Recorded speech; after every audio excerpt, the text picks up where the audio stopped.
Assalamu alaikum dear students, I am Dr. Ijaz Abbasi and you are watching MyScape Biology. Today we are going to study carbohydrates. Carbohydrates जो है ये biological molecules में सबसे important और सबसे जो है वो अबंडेंटली पाए जाने वाले जो है वो बायोलॉजिकल मॉलिक्यूल्स हैं। बायोलॉजी फर्स्ट ईयर के आज के इस लेक्चर में हम कार्बोहाइड्रेट्स के बारे में जो है वो इंट्रोडक्शन स्टडी करेंगे। कार्बोहाइड्रेट्स जो वर्ड है ये बेसिकली दो वर्ड से मिलके बना हुआ है, कार्बो एंड हाइड्रेट्स।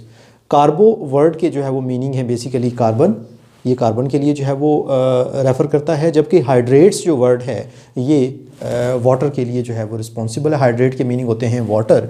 सो बेसिकली इनको जो है वो हाइड्रेट्स ऑफ कार्बन भी कहा जाता है।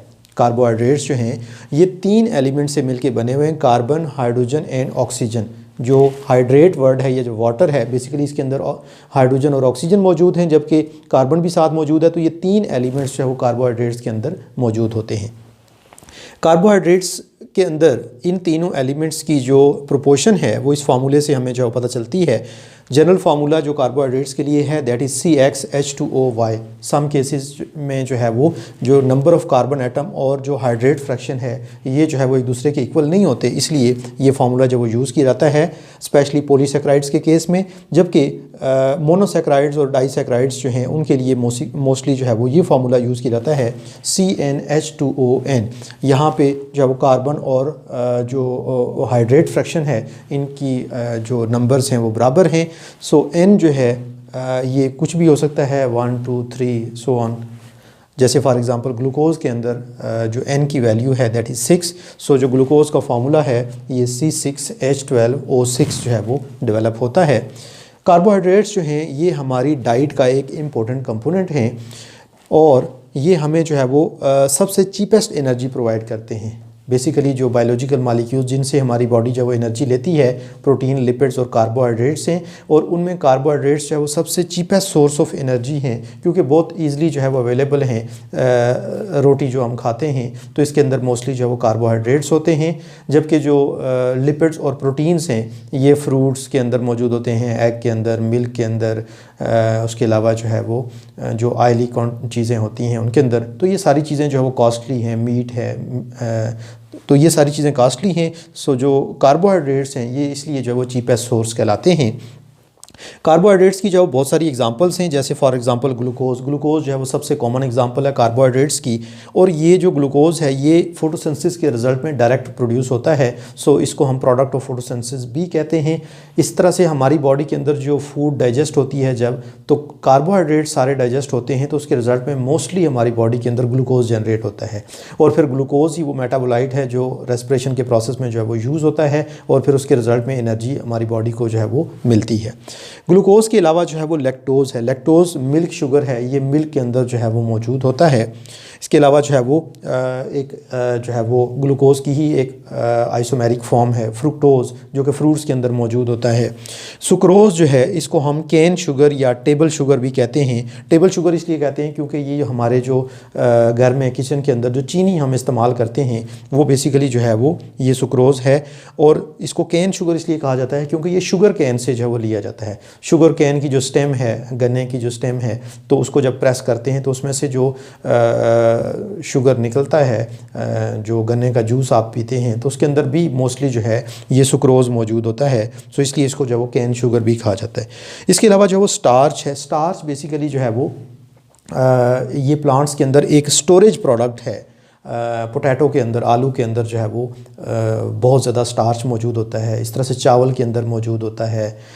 इसके अलावा जो है वो ये जो हम जितनी भी अजनास हम यूज़ करते हैं, गंदम है, तो इनके अंदर भी जो है वो स्टार्च की फॉर्म में स्टोर्ड कार्बोहाइड्रेट्स जो वो मौजूद होते हैं।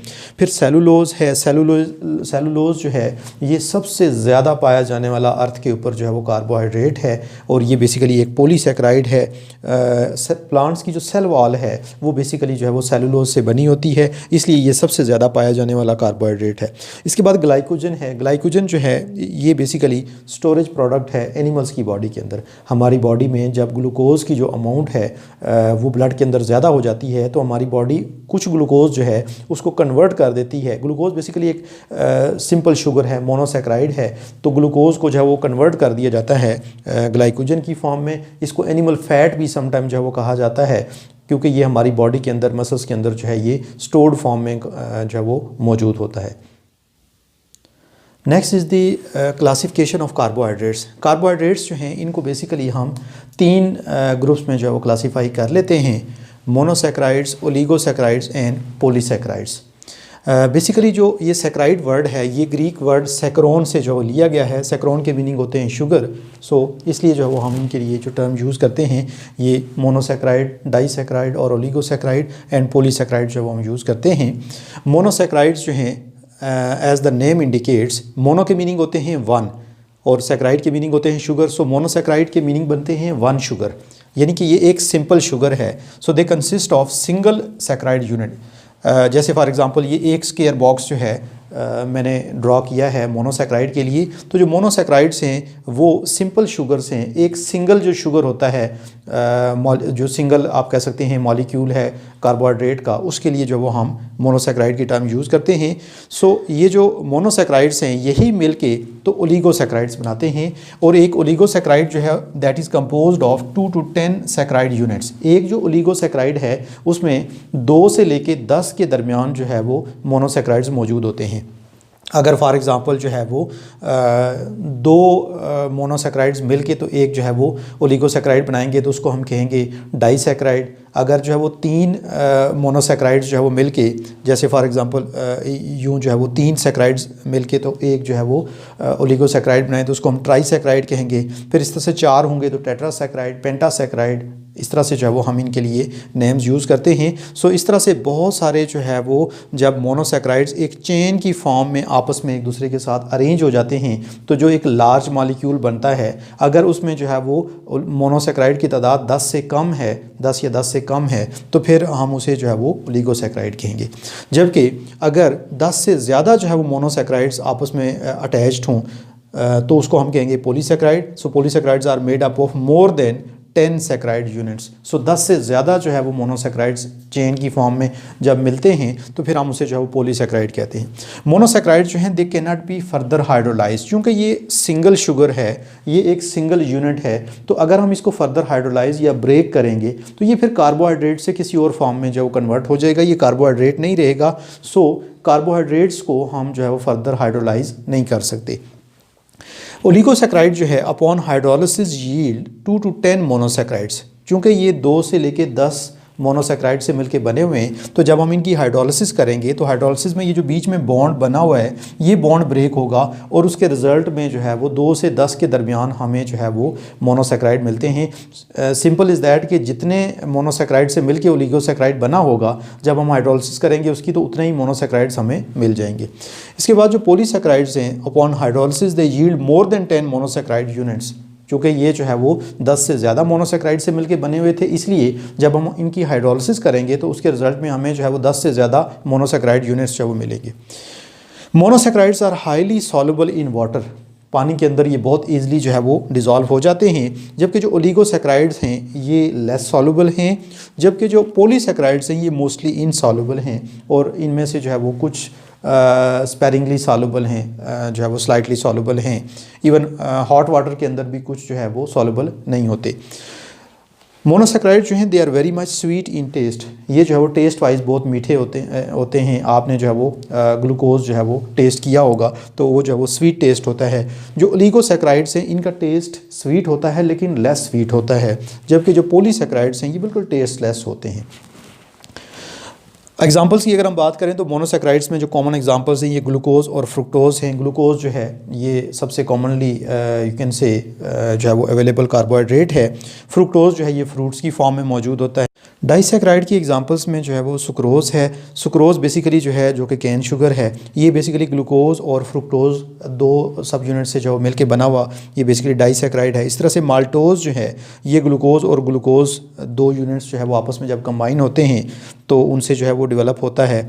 इस तरह से लैक्टोज जो है ये ग्लूकोज और गैलेक्टोज से जो मिलके बना होता है, ये मिल्क के अंदर मौजूद होता है, जबकि जो माल्टोज है ये जो है वो जर्मिनेटिंग सीड्स के अंदर जो है वो मौजूद होता है। उसके अलावा जो वाइन की प्रोडक्शन होती है उसके अंदर जो वो सिंथेसाइज किया जाता है। इसके बाद जो पॉलीसेक्राइड्स की एग्जांपल्स हैं उनमें स्टार्च है, पोटैटो के अंदर मौजूद है, राइस के अंदर मौजूद है। इसके अलावा सेलुलोज जो है ये प्लांट्स की जो सेल वॉल है उसके अंदर मौजूद होता है। सेल वॉल बेसिकली सेलुलोज से बनी होती है। ग्लाइकोजन जो है ये हमारी बॉडी के अंदर, एनिमल्स के अंदर जो है वो स्टोर्ड फॉर्म में, कार्बोहाइड्रेट की फॉर्म में मौजूद होता है। और जबकि काइटिन जो है ये फंजाई की सेल वॉल के अंदर जो है वो मौजूद होता है। बेसिकली ये सारे जो है स्टार्च, सेलुलोज और ग्लाइकोजन ये जो है वो ग्लूकोज की ही पॉलीमराइजेशन से जो है वो बने होते हैं, जो कि डिफरेंट वेज़ में ग्लूकोज जब पॉलीमराइज होता है तो ये डेवलप होते हैं। जबकि जो काइटिन है इसके अंदर ग्लूकोसामाइन यूनिट्स जो है वो मौजूद होते हैं और ये जो फंजाई की सेल वॉल में मौजूद होता है।